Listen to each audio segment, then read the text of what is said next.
Vivimos en un mundo en constante cambio que usted merece entender, porque es imposible interpretar la realidad que vivimos sin conocer cada uno de sus colores.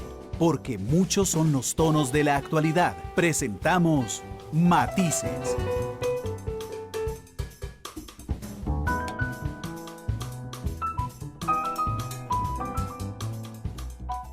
Muy feliz año, feliz 2026. Bienvenidos al primer Matices del 2026, hoy 1 de enero. Como ustedes saben, la semana pasada y esta semana lo que hemos hecho es hacer extractos de las entrevistas con las candidaturas presidenciales con el fin de que usted tome una mejor decisión el próximo 1 de febrero. Según la mayoría de las encuestas, el segundo lugar de cara a las elecciones nacionales es Álvaro Ramos, el candidato del Partido Liberación Nacional, y les presentamos un extracto de la entrevista que tuvo ya hace varios meses en Matices conmigo. Don Álvaro Ramos, candidato presidencial de Liberación Nacional, me acompaña esta tarde. Don Álvaro, ¿cómo le va? Bienvenido, ¿qué tal? Muchas gracias, don Vandal, por abrirnos este espacio. Pues lo teníamos planeado hace unos días, pero creo que va a ser mucho más enriquecedor que hace unos días lo hubiéramos pensado. Así es, cayó bien la fecha. Don Álvaro y Liberación Nacional están inmiscuidos en una polémica interna también, ya voy a hablar de eso con él, que tiene que ver con que los partidos tienen que hacer asambleas en todos los cantones de este país. Hay una que ellos no han podido hacer, que es la de San Ramón, y ya vamos a hablar de San Ramón, don Álvaro, pero quería empezar esta entrevista incluso de una manera que a mí me parece más interesante. Desde que yo anuncié el viernes que usted iba a estar conmigo, mucha gente me ha hablado, me ha mandado mensajes de texto. Ayer fui un ratito a la pasada de la Virgen de los Ángeles en Cartago, que es una tradición muy, muy antigua, y la gente me dice varias cosas de las entrevistas. Hay tres cosas que me llamaron la atención y quisiera planteárselas de arranque. Alguien me dijo, dos personas me dijeron, don Álvaro Ramos lleva desventaja en la campaña presidencial porque todos los otros, hablan en clave nacional. Don Álvaro aún está hablando de los pleitos de Palacio, si me permite, del Partido Liberación Nacional. Quisiera que se refiera a esa primera cosa, por favor. No, por supuesto. Me parece que en muchos de los otros casos pueden estar ocurriendo dos fenómenos. El primer fenómeno es este. Cuando los otros hablan en clave nacional, lo que está pasando es que están imponiendo su criterio o no tienen ningún proceso democrático interno, es nada más a dedo. Entonces, claro, hoy pueden parecer que llevan ventaja en el sentido de que ya seleccionaron el equipo con el que tienen que trabajar o quieren trabajar, pero posiblemente no han pasado por un filtrado democrático como el que sí pasa el Partido de Liberación Nacional, que eventualmente lleva una nómina de diputados mucho más sólida. Esa es como la primera consideración. Una segunda consideración tiene que ver con articulaciones como las que intentó hacer el grupo más o menos ligado al oficialismo, donde fue evidente que ofrecieron numerosas diputaciones y hablaban en clave nacional, y a la hora de tener que aterrizar en un solo partido, ya 2 de los 5 partidos se disgustaron, se fueron, ya la gente se empieza a pelear, y entonces, claro, un proceso que en Liberación es mucho más interno y que sí requiere un acomodo, un ajuste, en esos otros partidos simplemente está ocurriendo a nivel nacional, como bien dice don Vandal. Pero vamos a ver, entiendo lo que me dice, y ciertamente, digamos, Liberación Nacional es una estructura grande, diferente a otros partidos, claramente. O sea, hoy casi que está social y políticamente aceptado el uso de partidos taxi. Hace algunos años, cuando algún candidato ocupaba un partido taxi, lo negaba fervientemente en los micrófonos. Decía, jamás, yo siempre he sido de ese partido, no sé, tuve una iluminación divina y soy de ese partido. Ahora lo vemos como muy normal que alguien diga, a ver qué partido me sirve, de estos 7, aquel, ¿verdad? Digamos, como que se institucionalizó eso. Pero, don Álvaro, yo no quisiera olvidar que el objetivo de los partidos políticos es acceder al poder. Correcto. Por lo que entendería que el objetivo final de Liberación Nacional es ganar la elección nacional. No se me ocurre ningún objetivo más importante. Absolutamente. Entonces, por estar en objetivos internos de tener una propuesta más sólida, hacer una discusión más integral, una escogencia de diputados más democrática, podrían dispararse al pie en el objetivo más importante, que es que usted está concentrado en arreglar esos pleitos y los otros están haciendo campaña? Bueno, tal vez aquí la primera premisa es creer que yo solo he estado concentrado en arreglar los pleitos. Hemos estado concentrados en varias cosas a la vez. Digamos, yo sí puedo caminar y mascar chicle a la vez.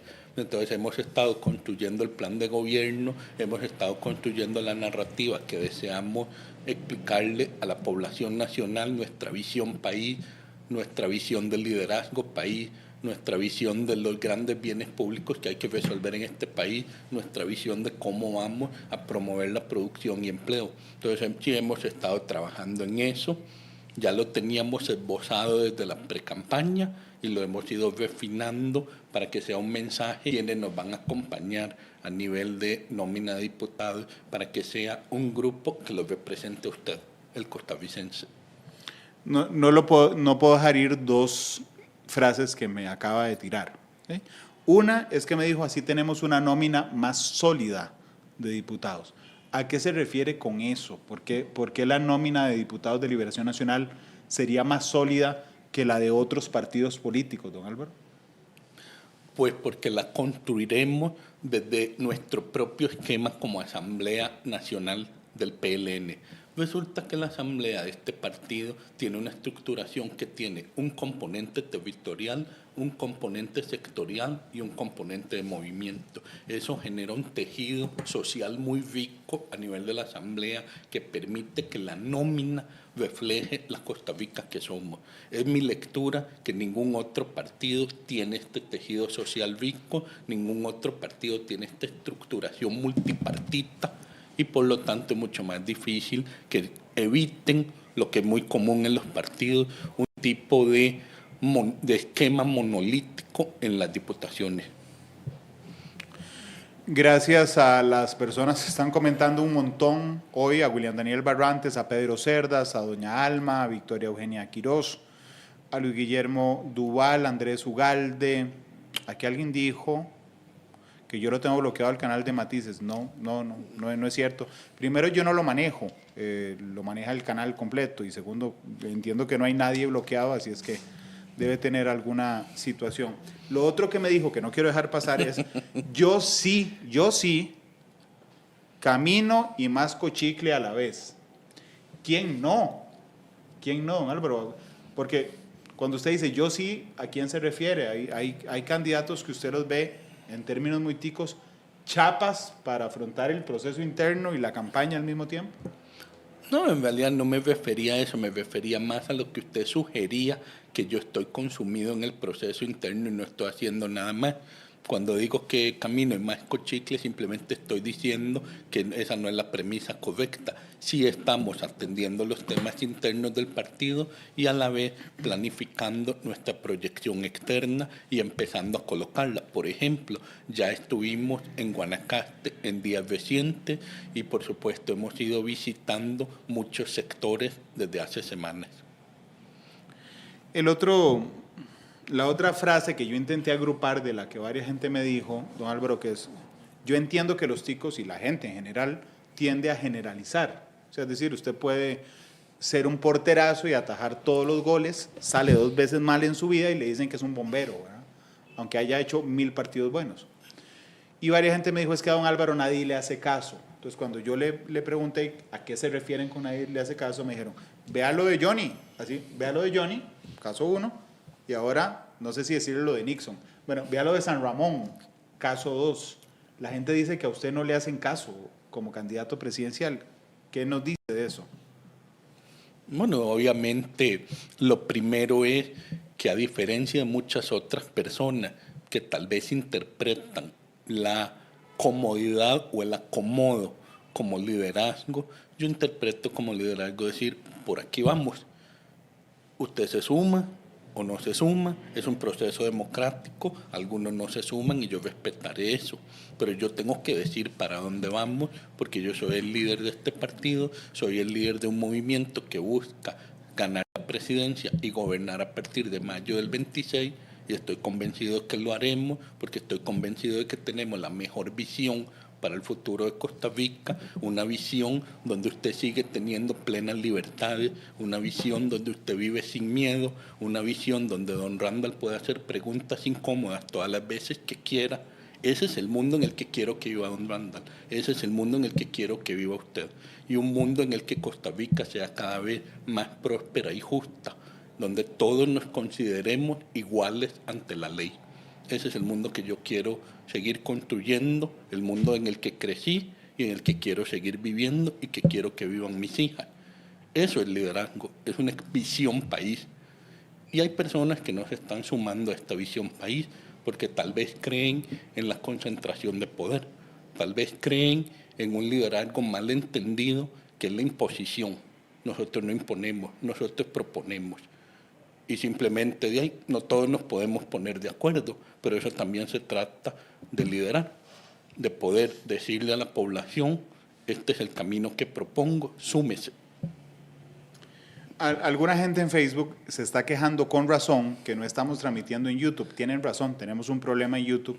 Acabo de decirle al equipo web del canal que para no, porque ya tenemos 15 minutos de programa. Entonces, que mejor a las 3 subamos el programa completo a YouTube para que no perdamos ni un solo minuto de la entrevista de hoy, como no la perdemos normalmente. Voy a hacer una pausa de 30 segundos para recibirle el café a don Álvaro y a Fernanda. Este es el mío, gracias. Porque es que ya un día de eso lo hicimos al aire y yo dije, no, tenemos que tener café en Matices. No se puede, así es que no se puede entrevistar sin café, don Álvaro. Por favor, gracias, Fernanda. Gracias a Álvaro. Gracias. Don Álvaro, esto que usted me decía, que lo entiendo su argumento, pero no faltará alguien que diga que ingenuo. O sea, porque un líder dice, síganme los buenos, como el Chapulín Colorado, ¿verdad? Y usted dice, el que quiere me sigue y el que no, no. Esa es la visión teórica correcta de un líder.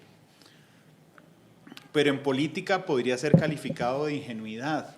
¿Cómo lo ve usted? Porque si usted no juega duro, por decirlo de alguna manera, desde esa perspectiva, podría no ganar las elecciones, don Álvaro. Creo que lo que mucha gente llama jugar duro, yo lo llamo la vieja maña de la vieja política. Y nosotros estamos tratando de construir un nuevo movimiento, una nueva liberación para un nuevo Costa Rica. Y en ese nuevo Costa Rica, yo lo que digo es, los problemas de Costa Rica ya son demasiado complicados, necesitamos todas las manos ayudando como para que haya manos estorbando. La tercera y última de las frases que construí oyendo a la gente es cómo escogerlo usted si no puede poner de acuerdo al partido. Y supongo que usted lo habrá escuchado, lo habrá leído, no sé, en las últimas horas, porque eso es lo que alguna gente que quiere criticar su campaña lo señala, don Álvaro. Sí, yo iría por varias partes. Primero, yo funciono mucho con que la palabra de la gente vale. Y tal vez usted llame a eso ingenuidad, don Randall, pero nuestros abuelos, desde las concherías de Aquileo Echeverría, enfatizaban mucho eso. La palabra y la firma valen mucho.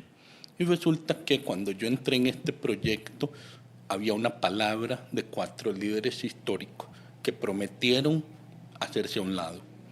A hoy, 2 de ellos han roto esa palabra. Y eso tal vez lo podríamos interpretar como, bueno, no se está uniendo al partido. No, perdón. Había una lógica unida del partido. Estamos renovando el partido, los líderes históricos se hacen a un lado. Si 2 de ellos rompen su palabra, yo cumplo con mi parte, que es indicar, usted está fallando. Usted, Johnny Araya, dijo que se iba a hacer a un lado y no lo está haciendo. Usted, Antonio Álvarez de Santi, dijo que se iba a hacer a un lado y no lo está haciendo. Y entonces yo señalo y digo, usted no es parte de este proyecto, no es parte de la campaña, no será parte de un gobierno. Entonces, en esa esquematización no es que me está faltando unión del partido, es que a otras personas les está faltando cumplir su palabra. Ahora, a la hora de votar por mí, es un esquema muy diferente. La gente vota por la persona, por el partido, por las propuestas.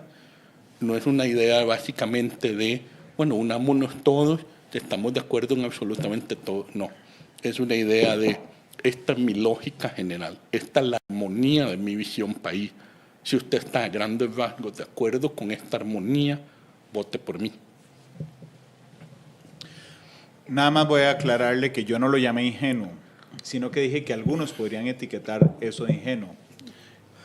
Y a mí no me gusta hacer ejemplos futbolísticos, pero la verdad es que he llegado a la conclusión de que a veces es lo más fácil de explicar. No hay problema, a mí me gusta el fútbol. Qué dicha, pero digamos, creo que fue en México 70, que México perdió por una goleada, no me acuerdo contra qué equipo.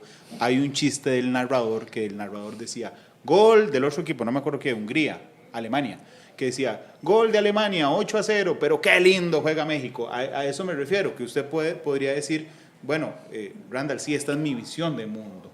Y yo llamo a la gente, ¿quiere esta visión de mundo para el país? Venga, apóyeme. Es un juego lindo, pero podría perder el marcador. A veces... Bueno, es una muy buena idea. Ese balance. Me encanta eso. El marcador en este momento es 83-1. Ni siquiera 8-0, se lo doy. Multipliquémoslo 10 veces. 83-1. Ese es nuestro marcador. Nosotros tenemos 83 cantones que realizaron sus cantonales. Los problemas se redujeron a uno solo. Tenemos las 7 provincias completas. Y todo esto con el acompañamiento y fiscalización del Tribunal Supremo de Elecciones en cada paso de este proyecto. Entonces, ya me gusta mucho su metáfora del fútbol, aunque en esta se parece más a un marcador de básquet. 83-1, don Randall. El problema lo tenemos únicamente en un cantón. Ya voy a meterme en lo de San Ramón, porque quiero que me explique algunas cosas desde su punto de vista. Luis Diego Chacón, que está en Facebook, dice, don Álvaro, esto yo no lo sabía, así que asumo que le respondo sea a Luis Diego, pero dice, si la palabra de la gente vale como dice, ¿por qué dejó votado el Partido de Trabajadores y Agricultores en Escazú, con tamaleada incluida, con líderes sindicales? ¿Se acuerda, don Álvaro? No tengo idea de qué es, pero sobreentiendo que lo invitaron a una reunión. Partido de Trabajadores y Agricultores en Escazú, ¿se acuerda de algo de esto? Sí, que quiere que hable de eso. Sí, es que él dice, usted dice que la palabra vale, pero usted le faltó a la palabra a ellos. No sé a qué se refiere. A ellos. No, en el caso de ese proyecto, era un proyecto en su momento donde queríamos empezar un proyecto relacionado a el agro, efectivamente los trabajadores, pero no cuajaron algunas cosas, no se vio un equipo que se estuviera conformando a mi gusto, y entonces yo preferí apartarme de ese proyecto. Nunca me salí del Partido de Liberación Nacional. Rilay González dice, Randall, ¿puede preguntarle si va a aceptar o no a las hijas de Chico Nicolás o de Dinora Barquero como candidatas a diputadas? Entonces, ¿si voy a hacer qué, perdón? Que si va a aceptar a las hijas de Francisco Nicolás o de Dinora Barquero como candidatas a diputadas. Ellas mismas han dicho en múltiples ocasiones que no quieren serlo. Entonces, digamos, la pregunta no es relevante. Ahora, ¿qué pasa en San Ramón? A mí, confieso, me aburre el tecnicismo partidario. Yo veo que todo el mundo está ahí, no solo con Liberación, es decir, se vuelven locos en las cosas internas de los partidos. Lo que entiendo de afuera, don Álvaro, es que tenían que hacer la asamblea. Nixon Ureña, que es un exalcalde con mucho poder en San Ramón, ¿verdad? No sé si quiere colocarse a él o a otro dirigente que se llama Henry, no me acuerdo del apellido, don Henry, y Sánchez. Usted no quiere, Sánchez, y usted no quiere que sea ninguno de ellos dos, y entonces, como usted no quiere, le boicotean la asamblea y rompen quórum, y eso los pone en riesgo de no aceptar, de no recibir la plata de la deuda política. Así se lee desde afuera. Cuéntenos usted qué es lo que pasa ahí. Sí, me gustaría agarrar una idea que usted dijo ahora sobre el aburrimiento de los tecnicismos partidarios, porque de hecho va mucho a la filosofía de la democracia. Uno de los temas interesantes de la eurozona o la Unión Europea es que es aburridísimo. Todo se decide, digamos, un montón de cosas se deciden en edificios burocráticos en Bruselas. Y entonces muchos europeos a veces dicen, pero ¿en qué momento nuestro modo de vida se determina tanto en unos aburridos edificios en Bruselas, e invariablemente algún señor mayor les dice: hey, acuérdense que por dicha ahora todo se decide en términos burocráticos aburridos en Bruselas, porque antes lo decidíamos en las trincheras, en Verdun o en el Isonzo, con miles de personas muertas de cada lado, o millones en el caso de la Primera y Segunda Guerra Mundial. Entonces, lo que quiero recordar es una bendición que don Randall se aburra oyendo de los temas partidarios, porque lo que aquí resolvemos con estas pequeñas discusiones de asamblea y votaciones, y que quién fue a un quórum y quién no fue a quórum, en otros lados lo resuelven con balazos en las calles y con muertos en las calles.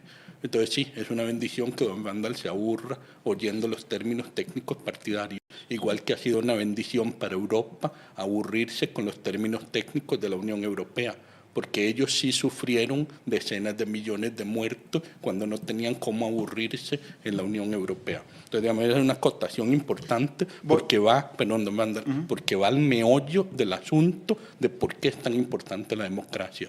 Es a veces tediosa, es a veces farragosa, pero es demasiado importante para usted, para su libertad, que la manejemos así.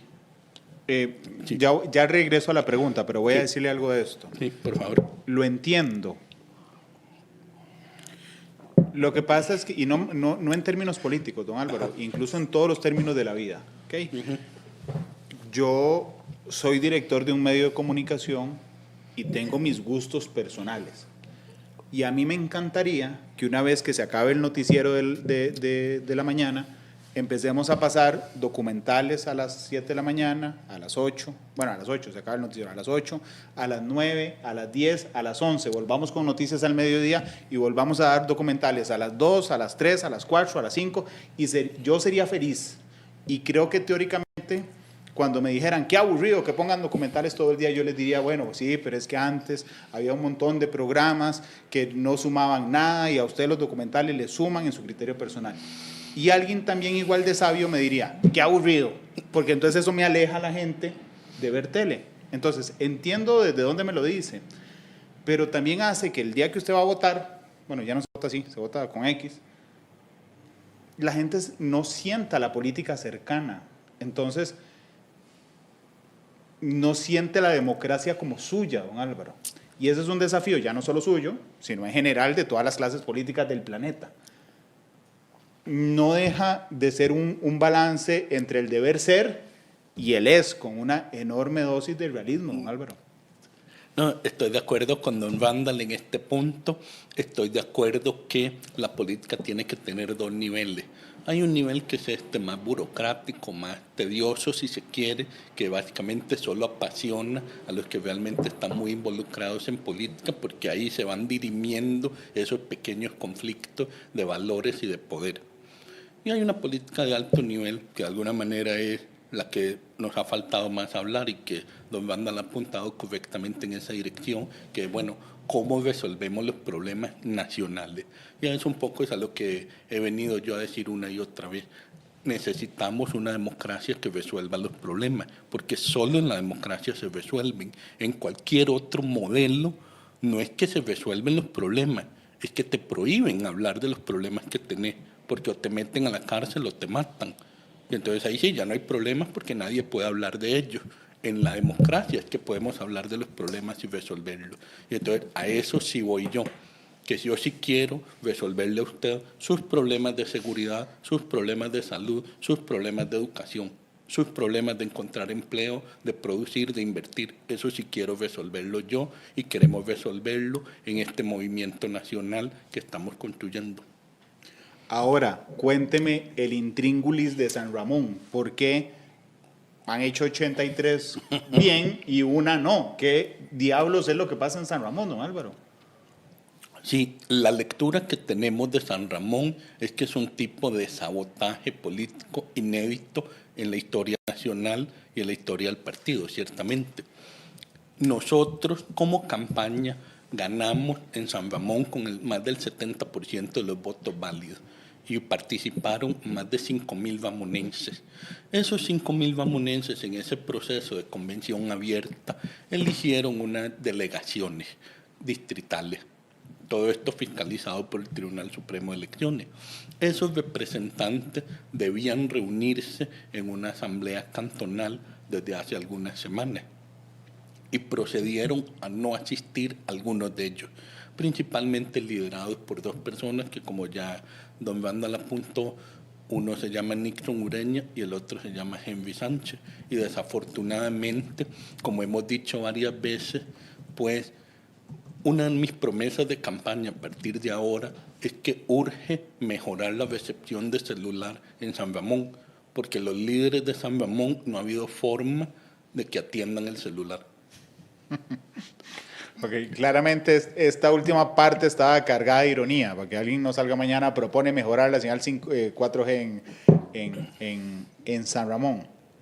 Ok, es cierto, le pregunto, porque es la otra parte de lo que yo he escuchado, que es que me dicen, es que don Álvaro al que quiere poner es a Miguel Guillén. Hoy me topé a alguien de San Ramón en la mañana y me dijo, es que Miguel Guillén lleva 20, que no sé si es cierto, me dijo, tiene 20 años de no vivir en San Ramón. No tengo idea si tiene 20 años o no. Pero es cierto que usted está casado con que sea, que esa fue la contraparte que me contaron, que sea Miguel Guillén y la dirigencia local manejada por Nixon Ureña. ¿Es así? Bueno, esa es una parte que ha sido muy importante aclarar en estos días y no lo estoy haciendo desde hoy. Yo fui a San Ramón hace un par de semanas y le aclaré a la dirigencia ramonense que quiso irme, señores, yo no estoy respaldando ninguna candidatura en particular. Tanto a Nixon Ureña como a Miguel Guillén los escuché en sus intenciones de aspirar a una diputación y a ambos les dije, de ahí, aspirar pueden aspirar. Porque, por ejemplo, la carta de don Antonio, yo le hago una lectura de que es antidemocrática en su esencia, porque él de alguna manera inhibe a Miguel Guillén de siquiera aspirar. Yo digo, mire, aspire y si pierde, perdió, como en cualquier proceso democrático. Copenhague Wink presenta el Consejo Financiero de hoy.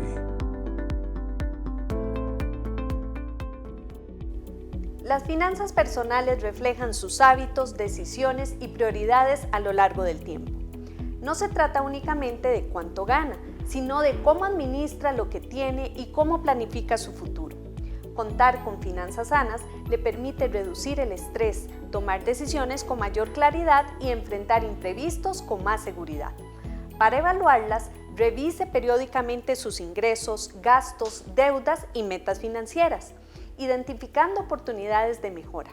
Pequeños cambios sostenidos, como ordenar el presupuesto o priorizar el ahorro, generan resultados significativos. Cuidar sus finanzas personales es una forma concreta de cuidarse a usted mismo y fortalecer su bienestar integral. Copenhague Wink presentó el Consejo Financiero de hoy.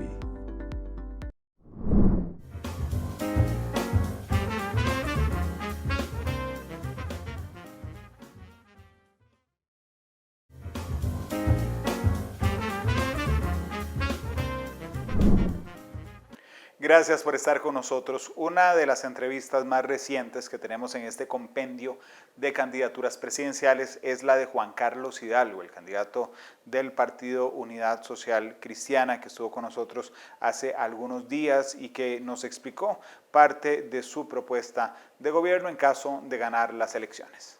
Juan Carlos, bienvenido, ¿qué tal? Randall, muchas gracias por la invitación y un gran gusto verte con toda la pata. Muchas gracias, ahí vamos, por dicha, muy bien. ¿Qué tal ha ido la campaña, Juan Carlos? Mira, es una campaña difícil, nadie lo niega. Estamos poniendo todo nuestro esfuerzo por tratar de hacerle llegar el mensaje a la mayor cantidad de costarricenses. En momentos en que las encuestas, Randall, son contundentes en una cosa, la gente está posponiendo su decisión para enero. La mayoría de los costarricenses están posponiendo la decisión para enero. 45%, entre 45 y 50, digamos. Por ahí anda, sí. Y ese 45 y 50 no es que en este momento se están leyendo los planes de gobierno para definir por quién van a votar en enero. La mayoría de la gente está pensando en la final de fútbol, está pensando en los regalos, está pensando en Navidad y con todo su derecho a estar con la cabeza en otras cosas, ¿verdad? Entonces eso es algo que tenemos que tener muy claro a la hora de hacer el análisis de dónde estamos parados, qué es lo que se viene, etc. Yo creo que la foto de diciembre es una foto incompleta. Quienes quieran hacer creer que esta elección ya se acabó en diciembre, tienen que tener muy presente que si ese fuera el caso en las últimas 3 elecciones, tendríamos un expresidente que se llama Johnny Araya, tendríamos un expresidente que se llama Juan Diego Castro y actualmente estaríamos siendo gobernados por José María Figueres.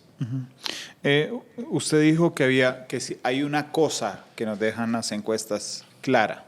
Yo creo que hay varias cosas que nos dejan claro a esa foto de diciembre. ¿Okay? Una de esas es que sí, la cantidad de personas sin decidir que va a votar, pero que no ha decidido por quién, andará, según la encuesta, las más respetables, entre 45 y 50. ¿Okay?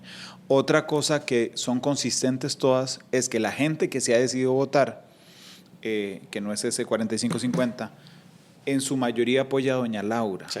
¿Okay? Que hay una distancia muy grande, la tercera cosa, con los otros candidatos. Así es. Y la cuarta, que es consistente, don Juan Carlos, que usted aparece muy abajo.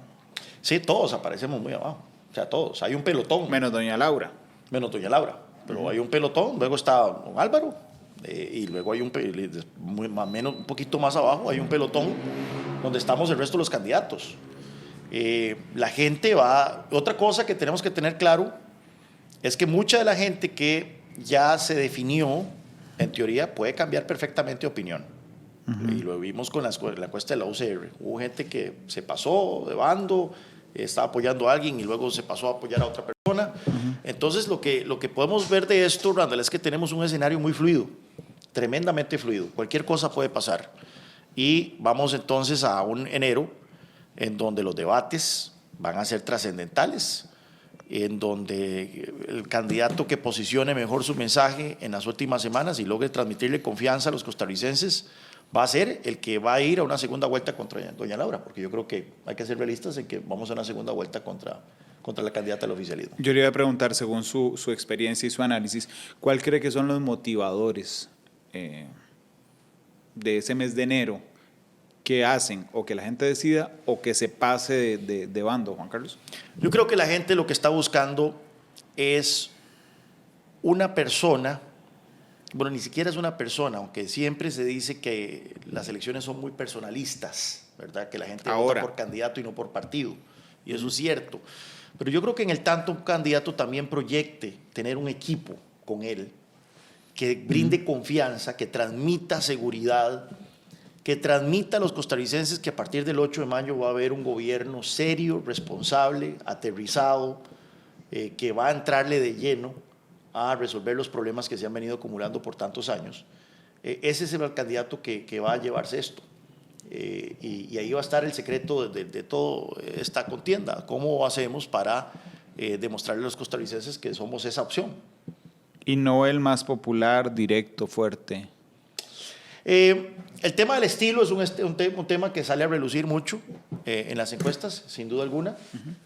Yo sí creo que los costarricenses quieren firmeza, quieren un rumbo claro, quieren alguien que asuma broncas, o sea, que se coma la bronca. En eso yo creo que el presidente Chávez dio en el clavo hace 4 años. Sin embargo, también es importante que los costarricenses no confundan gordura con hinchazón, ¿verdad? Y sepan que una cosa es liderazgo y otra cosa es matonismo. Una cosa es decisión y otra cosa es gamberrismo. Y yo creo que de ahí está el meollo del asunto. Uno puede tener un rumbo muy claro y llevar a Costa Rica hacia otro nivel de desarrollo, traer seguridad de vuelta a nuestras calles, resolver el tema de las listas de espera en la Caja Costarricense de Seguro Social, rescatar el sistema educativo de la crisis en la que se encuentra en los últimos 10 años, sin necesidad de quemar la casa. Y esa es la gran discusión que tenemos en este momento en nuestro país. La última vez que yo lo entrevisté, una de las últimas que yo lo entrevisté como precandidato, el único que había, pero bueno, era virtual candidato, pero era precandidato. Y recuerdo que en esa entrevista usted me decía que usted compartía algunas ideas de fondo con el presidente. Sí. Lo que no compartía para nada es su estilo. Sí. En eso será usted, digamos, tendrá el rumbo claro pero moderará el estilo del presidente Chávez en caso de que usted gane.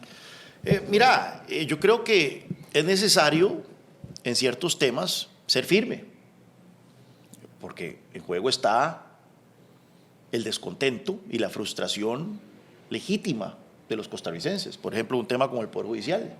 Se necesitan sí o sí reformas al Poder Judicial. Yo siempre lo he dicho, o se hacen por las buenas o se hacen por las malas. Yo pienso hacerla por las buenas, pero si esas reformas no se hacen por las buenas, tarde o temprano llegará otro actor político que intentará hacerla por las malas, con todas las consecuencias que eso trae. Entonces, yo no quiero tampoco proyectar esta imagen de buenismo o de ingenuidad ante el reto que tenemos enfrente. Estamos lidiando con intereses creados, estamos leyendo con grupos de presión, estamos lidiando con mandos medios, estamos leyendo con gente que ha medrado del sistema por muchos años a través de todo tipo de privilegios y van a resistirse ferozmente a las reformas que nosotros estamos planteando.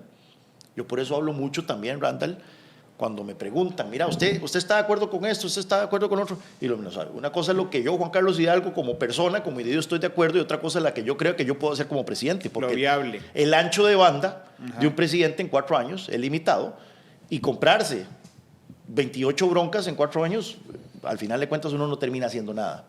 Pero entonces sí, yo creo que tampoco quiero yo proyectar esa imagen de que yo creo que hay que llegar con un guante blanco al gobierno. No, hay que llegar con una mano firme, hay que llegar con una agenda clara, decidida, y sí, por supuesto que el diálogo tiene que ser la vía por la cual uno trate de hacer reformas, pero tampoco es claudicar a la primera resistencia que uno se encuentre. ¿Cuál es, entre esas cosas que Juan Carlos Hidalgo persona dice, a mí me gustaría hacer esto, y el ancho de banda de un presidente, ¿okay? ¿Cómo escoge qué priorizar? Es decir, ¿qué mete en el ancho de banda de la transmisión de esos 4 años? Bueno, yo creo que tiene que estar el tema de las prioridades que los costarricenses dicen que son los principales temas.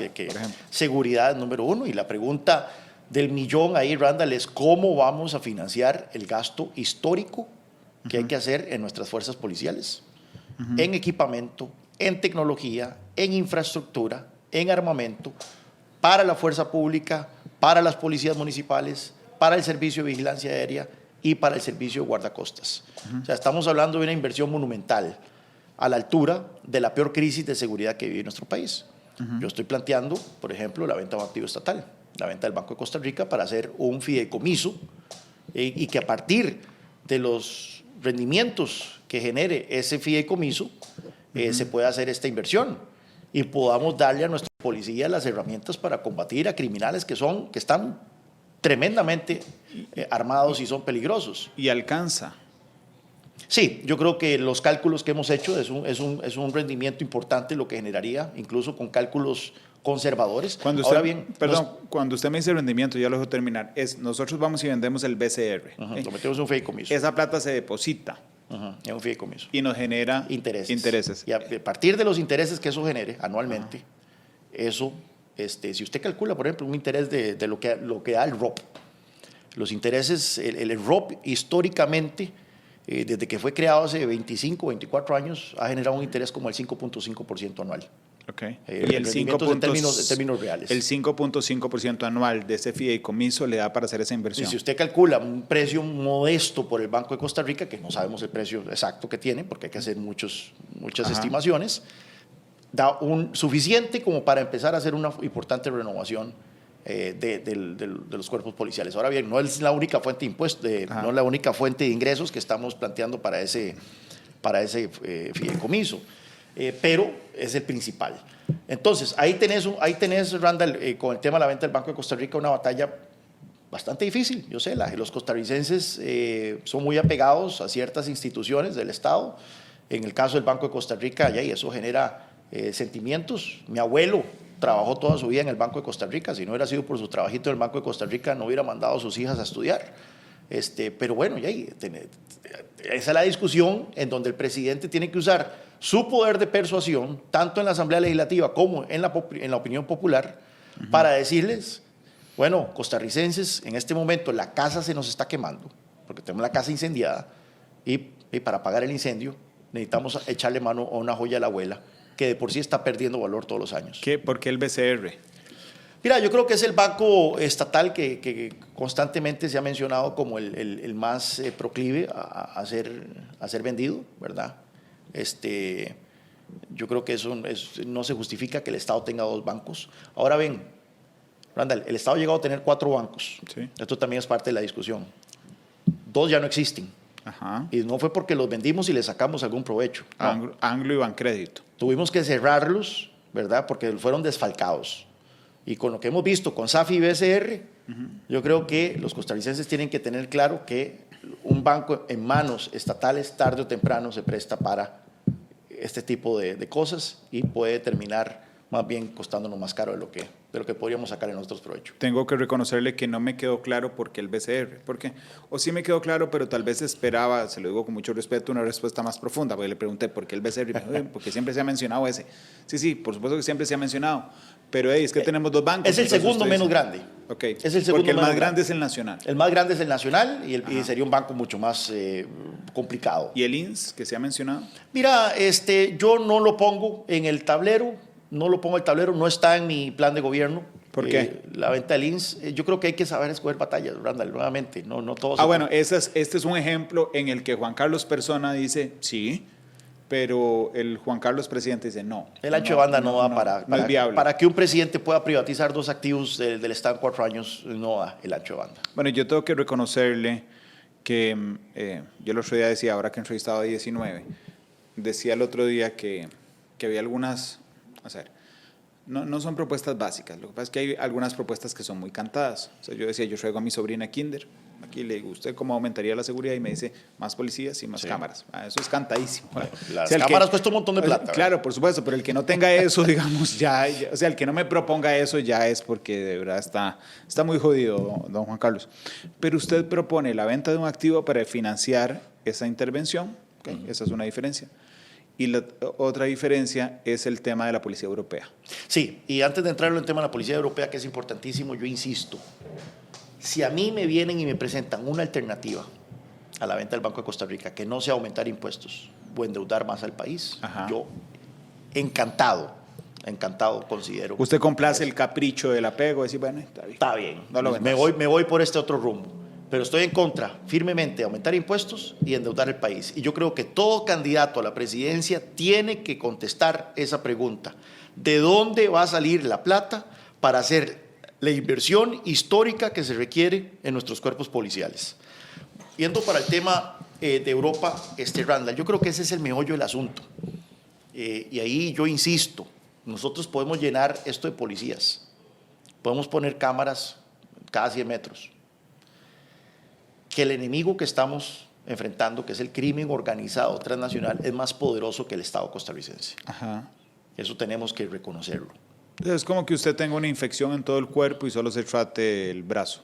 Exactamente. Entonces, hay que analizar esto y ver la foto macro. Y el tema ahí es, ¿por qué Costa Rica, la Suiza centroamericana? Hoy estaba con una amiga que es la vicealcaldesa de Estocolmo, que está de vacaciones aquí en Costa Rica, es del Partido Demócrata Cristiano Sueco, que es partido hermano del PUSC, y me decía, pero me estás diciendo todo lo contrario de lo que se dice en Suecia. O sea, en Suecia se habla de Costa Rica como la Suiza de las Américas. Y yo le digo, bueno, ni que ya eso no es así. Ahora somos el segundo país más violento de América Central, después de Honduras. ¿Y por qué? ¿Qué pasó? ¿En qué momento, en 15 años, Costa Rica se convirtió en un país tan violento? Y nuevamente, ¿por qué? Bueno, porque pasamos de ser un país de simple tránsito de drogas, ¿verdad? Las drogas venían aquí, tal vez se embodegaban un cierto tiempo y luego seguían para el norte, a ser uno de los principales puntos de exportación de cocaína a Europa. ¿Y por qué Europa? Y aquí nuevamente hay que tener el tablero. El narcotráfico es un negocio. Es un negocio ilícito, pero negocio al fin. Y es un mercado constantemente cambiante. Y los gustos de los consumidores cambian. Y entonces en Estados Unidos de repente la cocaína ya no es una droga tan popular. Ahora son drogas sintéticas como el fentanilo, ¿verdad? Entonces ya los carteles tienen que diversificar y empiezan a ver, bueno, ya en este mercado mío la gente cambió de gusto y ahora tengo que ver cómo llevo drogas sintéticas a Estados Unidos. Sí, pero resulta que en Europa, al otro lado del Atlántico, el consumo de cocaína se ha disparado. Entonces tengo una gran demanda por mi producto en Europa. No tengo ningún problema de suministro porque Colombia está produciendo la mayor cantidad de cocaína en su historia. Entonces, bueno, ¿y cómo hago para llevar droga a Europa? Y han encontrado en Costa Rica un punto ideal para hacer eso. ¿Por qué? Porque Costa Rica es un país que exporta un montón de cosas a Europa. Exportamos café, exportamos piña, banano, yuca, etc. No tenemos ejército, nuestras fuerzas policiales son endebles y contaminar contenedores de frutas con cocaína ha resultado ser un juego de niños para los carteles. Y es por eso que en los últimos años hemos visto un tsunami de cocaína que está entrando a Costa Rica, 500 toneladas según la DEA de Estados Unidos.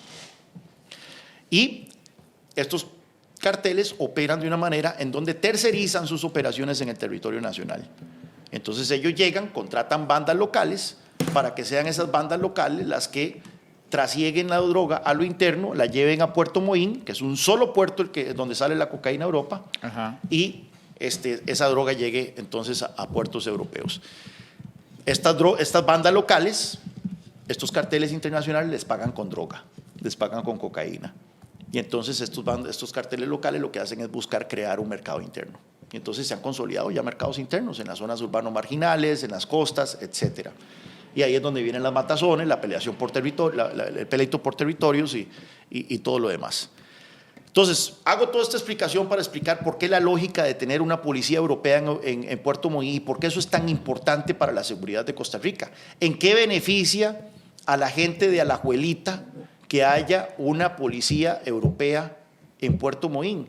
Que si nosotros bloqueamos la salida de cocaína hacia Europa, la cocaína entonces ya no va a entrar, porque ya no, el punto de salida se cerró y los carteles van a tener que buscar dónde llevar la cocaína a Europa en otros países. O sea, vamos a dejar de ser atractivos. Exactamente, los carteles van a decir, bueno, ya se nos complicó la vida en Costa Rica, ahora vamos a tener que ir a ver si vamos a trasegar la droga desde Brasil, desde Colombia, desde Ecuador, desde Panamá, etcétera. La cantidad de cocaína que entra al país va a caer significativamente y las bandas locales, que son las que están aterrorizando a la gente en Desamparados, en Alajuelita, en Matina, etcétera, van a reducir su poderío de una manera significativa también. Entonces, yo desde hace meses, Randall, vengo trabajando esta propuesta y una de las cosas que yo insisto, Randall, en esta campaña es que a mí no me gusta vender humo. Uno puede prometer el tren transatlántico, ¿verdad? Y ¿cómo se llama? El canal seco. El canal seco. Y cosas así fantasiosas y después quedarle mal a los costarricenses. No, prometer una cosa que involucra a un actor internacional como la Unión Europea, es palabras mayores, claro, ¿verdad? Pero resulta que, como le mencioné antes, el Partido Unidad Social Cristiana tiene muy buenas relaciones políticas con partidos hermanos en Europa.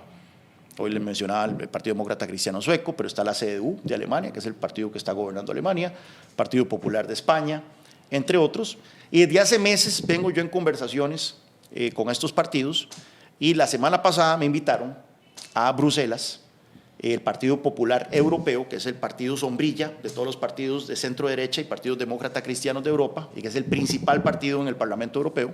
Me invitaron al Parlamento Europeo, a la Asamblea del Partido Popular Europeo, a presentar mi propuesta de tener una policía europea en Moín.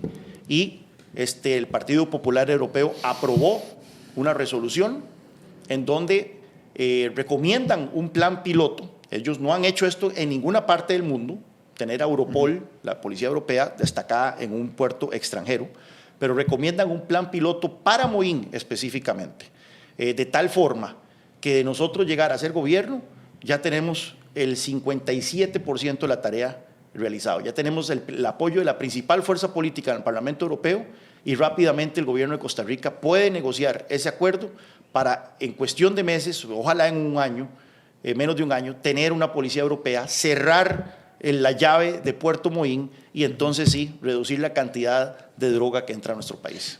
Voy a decir una frase muy tica, pero manda huevo, ¿verdad? Manda huevo que tengamos un solo puerto. ¿Un solo puerto? Es uno. Bueno, esa es la ventaja en este caso, ¿verdad? No, por supuesto que sí, pero digo, manda que no podamos controlarlo hasta este momento. Bueno, no, es que mira, Randall, vos podés tener la fuerza policial más honrada del mundo, y yo no estoy dudando de la honradez de los efectivos de la fuerza pública, pero lo que está moviéndose de droga por Puerto Moín son cantidades industriales de cocaína.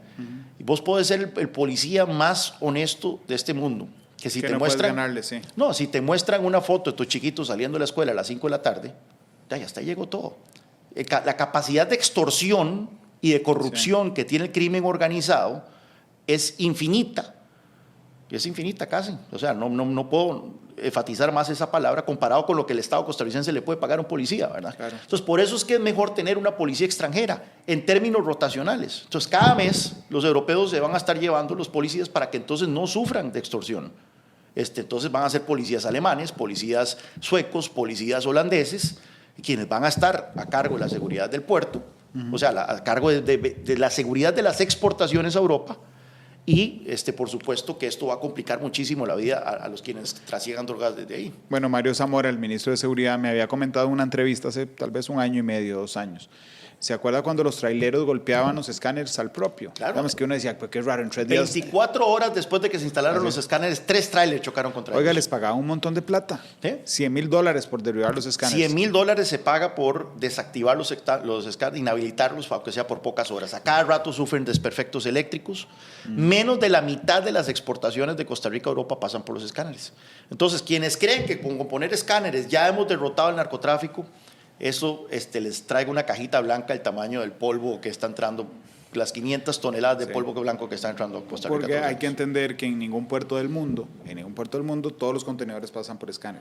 En ningún puerto del mundo. No. Sería imposible. Digamos, no. Afectaría terriblemente la fluidez del tráfico y del comercio en un puerto. 500 toneladas. Okay, eso es lo que dice la DEA.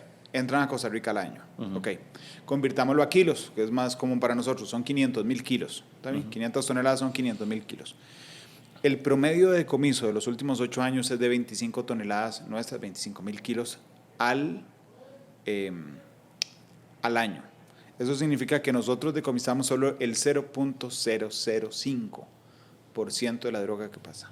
Sí. O sea, somos líderes en decomisos porque decomisamos mucho, pero, pero en comparación con lo que entra es... Randall, yo estudié mucho el tema de la guerra contra el narcotráfico en mi trabajo anterior. Y una de las cosas que tenemos que tener claro es que incluso cuando se hacen decomisos, no estamos ganando la batalla. Los mismos carteles a veces sacrifican cargamentos en aras de desviar la atención o dar la impresión de que las autoridades están ganando la batalla contra ellos cuando en realidad están decomisando muchísimo más. Son 0.005. O sea, vea, te voy a dar una estadística. Un cartel puede perder el 80% de su mercadería, o sea, que sigue ganando. Que sigue haciendo plata. Es así la cantidad de recursos que esta gente maneja. Entonces, esto es una batalla que el Estado costarricense no puede ganar. En eso yo soy realista. Usted ve que en mi campaña yo no digo que vamos a derrotar el crimen organizado. Yo lo que le digo es vamos a espantarlos para que se vayan a otra parte. Pero derrotar el crimen organizado transnacional, eso no lo ha podido hacer nadie. Dice Ramiro, le preguntaba a Juan Carlos, que si es constitucional. Es una excelente pregunta. Ya existe un precedente, que es el patrullaje conjunto con Estados Unidos. Se requiere un tratado internacional que tiene que pasar por la Asamblea Legislativa. Se requieren 38 votos en la Asamblea Legislativa. Y lo que la Sala Constitucional ha dicho, con el precedente del acuerdo de patrullaje conjunto con Estados Unidos, es que en el tanto sean fuerzas policiales y no militares, sí se puede hacer mediante tratado internacional. Esto, por supuesto, que lo vamos a sentar a negociar con la Unión Europea. Vamos a ver los alcances de la sesión de control de la seguridad del puerto. Es posible que la fuerza pública tenga que permanecer siempre involucrada en alguna capacidad y hay que ver hasta qué grado de capacidad la fuerza pública puede estar involucrada o debe estar involucrada para que sea constitucional. Pero todo esto lo vamos a hacer con la mayor seriedad del caso. Lo cierto es que para mí esta es la única manera en que podemos reducir significativamente los niveles de violencia en Costa Rica. Muchas gracias por habernos acompañado en Matices. Los espero mañana con ya el último programa de este compendio especial de elecciones 2026, para adentrarnos ya a partir del próximo lunes en temas de actualidad que serán candentes, porque enero es más, falta un mes exacto para las elecciones nacionales. Hasta mañana.